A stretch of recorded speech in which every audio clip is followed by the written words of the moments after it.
दिनै जिबौ गांसोमखौ जायगा होनानै जिबौ गांसोमा नोंसोरखौ मन'बाय मन'जाखांनानै दिनै नोंसोर उदै सिङाव बाब्राबदों इलेक्सननि आगोल बे खौसे बुंनानै लाब गैया दिनै हयथ' सानदों बिजेपिआ एबार बिटिसिखौ लासिगोन बिटिसिनि सासनखौ बिजेपिआ लानानै जोंनिफ्राय सिख'नोसै ट्राइबेल मानसिनिफ्राय सिख'नोसैखौ सानदों नोंसोरनोथ' थांनाय 2020 नि उनाव इलेक्सन जानानै लिलि हटेलाव हिमन्त बिश्व शर्माजों जिरायलायनानै भाग बाथरा खालामलायनानै आदान प्रदान जालायलायनानै माइनरिटि 12 जनल' देरहानाय इउपिपिएल पार्टीनि पार्टीखौ माने बिजेपिनि सहायाव गभर्नमेन्टआ होदों नाथाय बे समाव बिपिएफआ 17 जन देरहानायमोन गणतान्त्रिक पद्धतियै नायोब्ला 17 जन जाय मेजरिटि देरहानाय हिमन्त बिश्वआ बे बिपिएफजों गभर्नमेन्ट दानांगौमोन नाथाय नोंथांमोनहा मैखारि खालामनानै थगायनानै सालाखियै सिं सिं बिजेपिखौ आथिं हमनानै बिजेपिनि जा बुंनाय बेखौ मावगोन बिजेपिआ जेरै सानो बेबादि बिटिसिखौ सालायगोन मोनसेबो कमप्लेन होनाय नङा बिजेपिनि थिननाय मथे मावगोन होननानै नोंसोर सारेन्डार जानानै बे दानि बिटिसि माने गभर्नमेन्टखौ नोंथांमोनहा दादों इउपिपिएलआ बे दिननिफ्रायनोथ' दिनै माने जोबस्रांनाय फैदों बिटिसिआ दिनै बिटिआर नोंथांमोननि बै माने ब्लेक डकुमेन्टस जोलैनि हांगार डकुमेन्टसखौ दिनै एक्सारसाइज खालामनानै 6 शिड्युल बिटिसिनि 2003 नि जेनाखि जे ट्राइबेल एडमिनिस्ट्रेशननि प्रभिजनमोन बेखौ नोंथांमोनहा खोमाजोबदों जोबनानै थांबाय दिनै जोबथारनोसै दिनै बिजेपिजों नोंसोरो दा बर्तमानाव क्लेसिं जानाय हिसाबै बिजेपिआ फैनोसै बिटिसिआव होननानै दिनैसो खर' सानानै खौसेनि बाथ्राखौ सानदों बे बिजेपिखौ लाइ होनानै बिजेपिखौ सरकाराव लाबोग्रायानोथ' नोंसोरनो बे समाव हाग्रामाया ज' जानानै बिटिसिखौ सालायनोसै होननानै बुंदोंमोन इउपिपिएलजों बिपिएफजों ज' जानोसै सिटखौ रानलायनोसै इएमखौ रानलायनोसै होनदोंमोन नोंथांमोनहाथ' बे समाव माने बेनि खोथाखौ खोनासङाखै बिजेपिजों लोगो जाबाय ग्राव जाबाय बिजेपिखौ नेशनेल मोनसे पार्टीखौ दिनै जायगा होबाय जे बिटिसिआव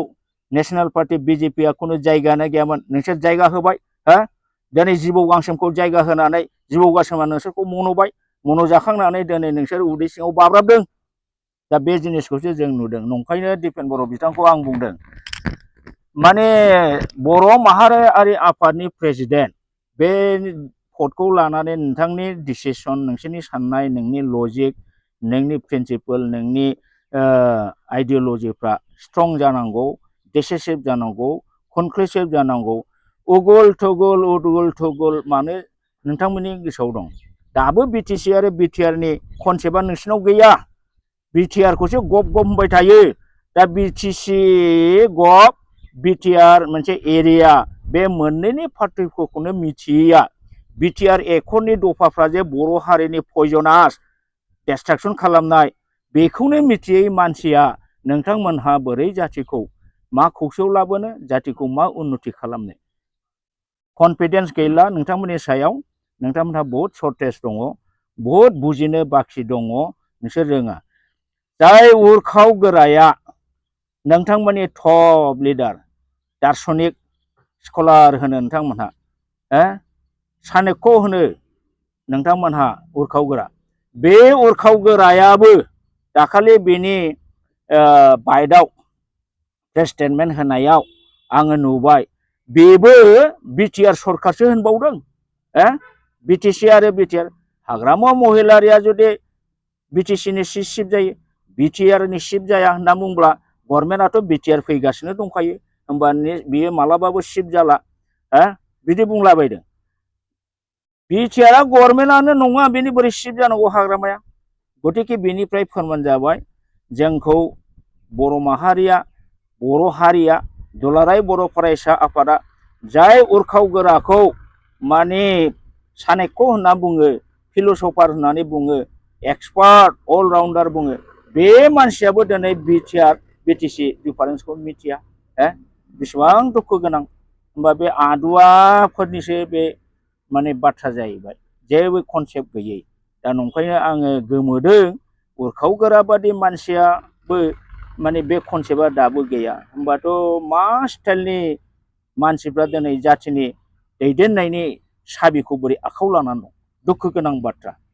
those people are leading who have no any concept regarding BTC and BTR what is government what is area what is boundary बे जिनिसखौ मिथियै मानसिफ्रा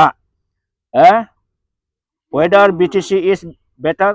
or BTR is better बे जिनिसखौनो बुजिनो हायै मानसिफ्रा दिनै बर' हारिनि नेतृत्व दैदेननायनि साबिखाथि दैदेननायनि दुरुंखौ आखायाव लानानै थानानै बर' हारिखौ दिनै बिराद अलखदाव बिराद कनफिउसनाव बिराद गोदाव सोरावाव बर' हारिखौ दिनै बिपदाव खोख्लैबाय उगुल थुगुल कंक्रिट माने क्लियार काट आइडिया गैयै बेबादि अबस्थायाव दिनै नोंथांमोनहा खालामना होफैबाय बेनिखायनो आं दिनै बे प्रेस मिटनि दारै बेखौनो बुंगोन खौसेया मालाबाबो जाया स्पष्ट आंना आरो खौसे जानोब्ला जागोन गासिखौबो पार्टिखौ सिफायनानै सेपारेट स्टेट बर'लेण्डनि डिमान्डखौ गाबोन समफोरनो डिक्लेयार हो बिदि होननानै बिराद भिगरास जाथारनांगौ नङा सिगाङाव लासै लासै खालामगोन आरो बे इलेक्शननि आगोल बे खौसे बुंनानै लाब गैया खौसेया इलेक्शननि उनावबो जेब्ला जों आन्दलन खालामबाय थागोन अब्ला लासै लासै फैबाय थागोन गतिके फार्स्ट एजेन्डा शुड बी